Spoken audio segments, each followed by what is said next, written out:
Hello and welcome to my channel. This is Dana with From Fertility to Delivery. I want to talk about home birth versus hospital birth. And because I had one of each with our two sons, I really think we can go deep into this topic. Now, our first birth was a hospital birth. There are definitely a lot of benefits to hospital birth, depending on where you are and how your pregnancy has gone. If you're considered high risk, so if you have preeclampsia, if you were diagnosed with gestational diabetes, which is diabetes that happens during your pregnancy, and you don't have type 1 or type 2 diabetes, but you were diagnosed during the initial pregnancy applications that you go through with your healthcare provider. If you are you feel like if you have certain high blood pressure issues that are deemed as high risk as well, those are just some of the many key points that you will go through with your healthcare provider about that high risk bucket. Now, if your age is the only factor, which I was definitely a part of this, I was 38 and 40 when I gave birth to both of our sons. I was considered high risk, but it was just because of my age. So I personally don't feel like that is a marker for being high risk, because that becomes mind over matter. I knew my body could do it, and my age was just a number. So hopefully I can impress that upon the folks that are listening right now, that if your age becomes the reason you're high risk, take that with a grain of salt, because that's not necessarily a bucket for being high risk. But there are certain things that happen with the body. A breech birth could be considered high risk. That's where the baby's feet are going first through the birth canal, as opposed to the head. The head is considered not high risk and more of a better way to birth the baby, because the head doesn't really get stuck as the baby's coming out.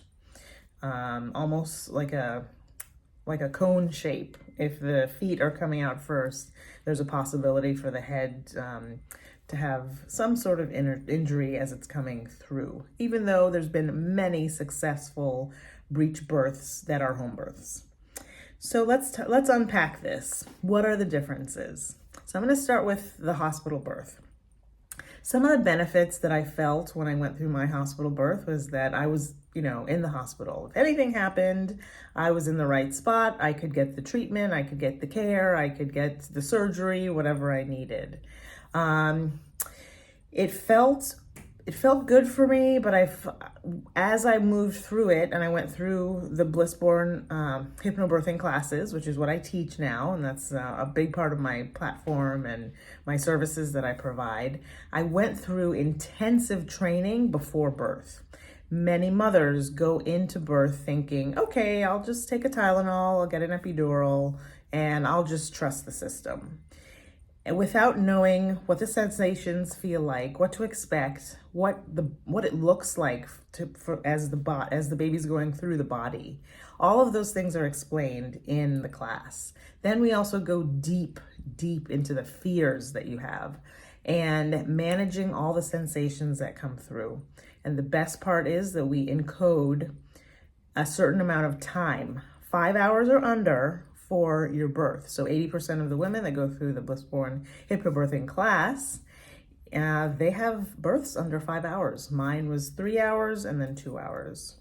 So I came into the hospital knowing all of these things. I knew that my birth was going to be accelerated, that I knew what the sensations felt like. I knew what positions would help me birth the baby, and I knew how to handle all of the motions and the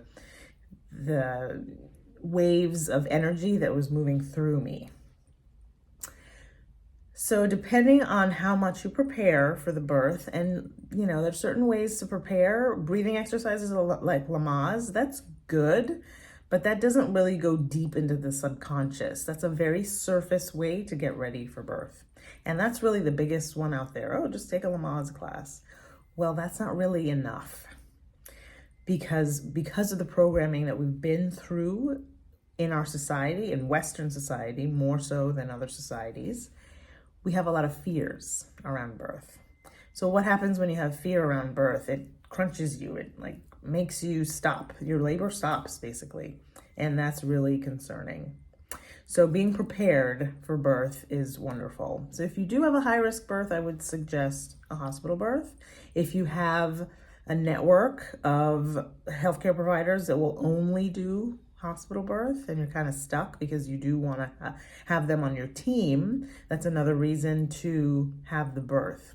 But if you feel called to have a home birth, whether your team will support you or not, it is a big calling. And it's not just a calling from your soul, it's a calling from the spirit baby's soul that's coming earthside, because they want to imprint themselves in a beautiful environment at home and really just connect with you as the mother, an uninterrupted birth at home. If you're looking to do a home birth, then you're most likely going to want to go the midwife track. Midwives are specialized in giving and providing care at home. Now, depending on what state you live in, there's a lot of regulations. You're going to have to do a lot of research. You may want to research this before you're even pregnant, because that's how intense it could be. And while you're doing this while you're pregnant, it may be too much and you may just settle for what's easiest. But again, if you have that calling to do that home birth, that is very important. Listen to it. With regards to the home birth, you may not have, an emergency room, operating room nearby for anything that could possibly happen.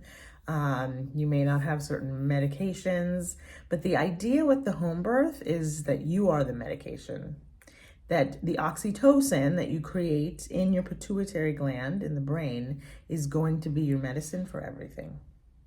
And the only way to create that oxytocin is to really move into a relaxation, calm, and manageable state, which is what self-hypnosis or bliss-born hypnobirthing does for you. As I was in the hospital giving my first birth, with the first birth, I was looking around and everyone was just watching and waiting, looking at me and just waiting for me to birth the baby. And I thought in my head, and I can remember this as clear as day, I could have stayed home for this. And sometimes you have to go through that first birth and realize that you don't need the help. You don't need the security blanket of a hospital, that your body is just ready to give birth. Now, I worked really hard to get there.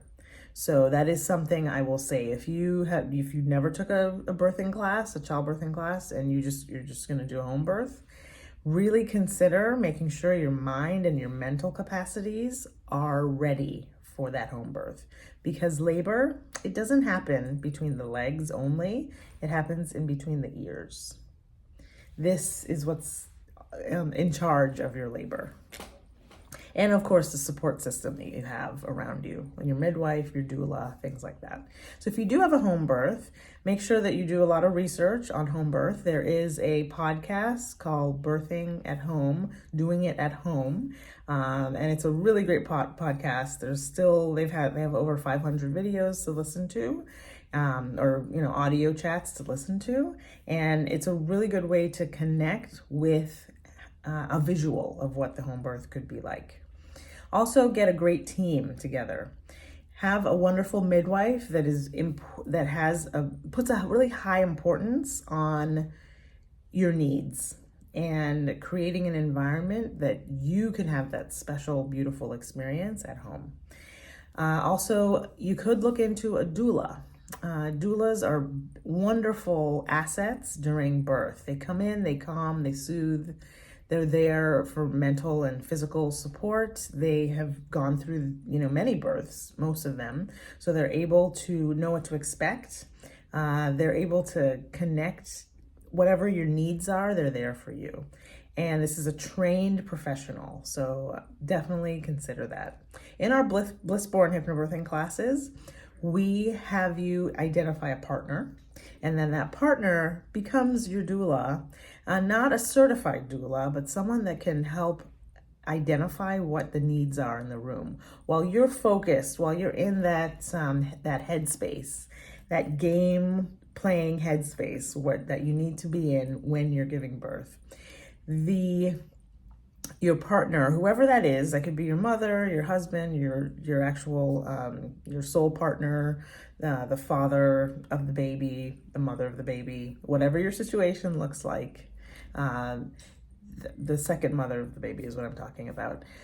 That is someone that's just going to be your advocate. It's going to be the guardian in the room, the warden, making sure that the mood is right, the music that you want is on, the lights are a certain way. If you're doing a water birth at home, which was what I was planning for our second son, that the water birth tub is set up for you, all of those things. If you're hungry, they go and get you food. There's a lot of things that you have access to at home that you won't have access to in the hospital.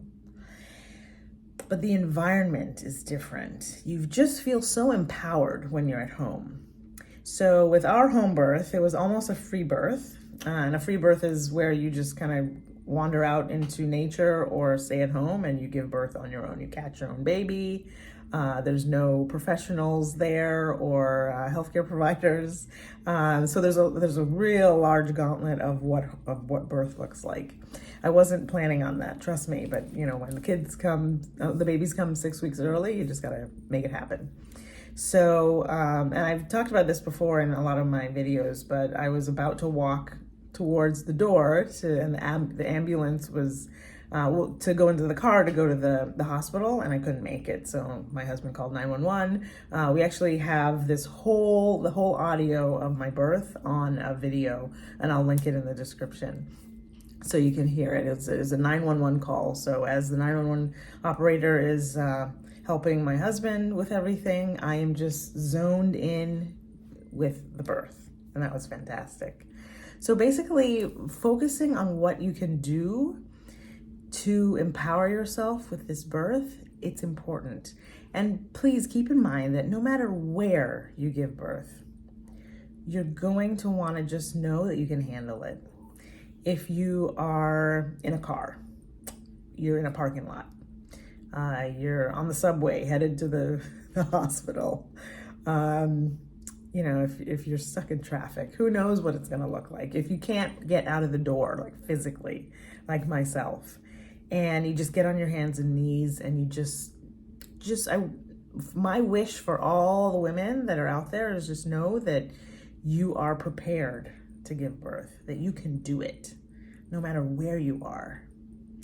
So I hope I gave you some ideas of what the differences are with home birth versus a hospital birth.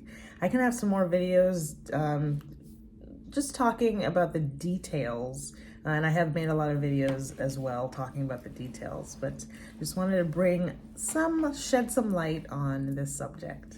No matter what you do, make sure you're prepared. So my Blissborn hypnobirthing class is online, and it's on my website, fromfertilitytodelivery.com, and I am transitioning to danarubin.com as well. But you will still find everything on fromfertilitytodelivery.com. You can find me on TikTok, Instagram, YouTube, and Facebook, and I have a Rumble presence as well. That's more like an alt media presence, and it's uncensored.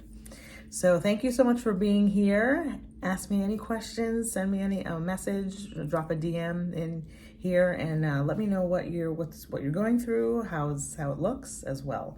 I also have an inner circle that I do every month, and it's pretty much the third Thursday of every month at 9 p.m. Eastern Standard Time. And this month we're focusing on gratitude and manifestation. They go together and they assist one another with bringing anything that you want into your experience. So thank you again for being here. Lots of love, and I wish you the best of the best.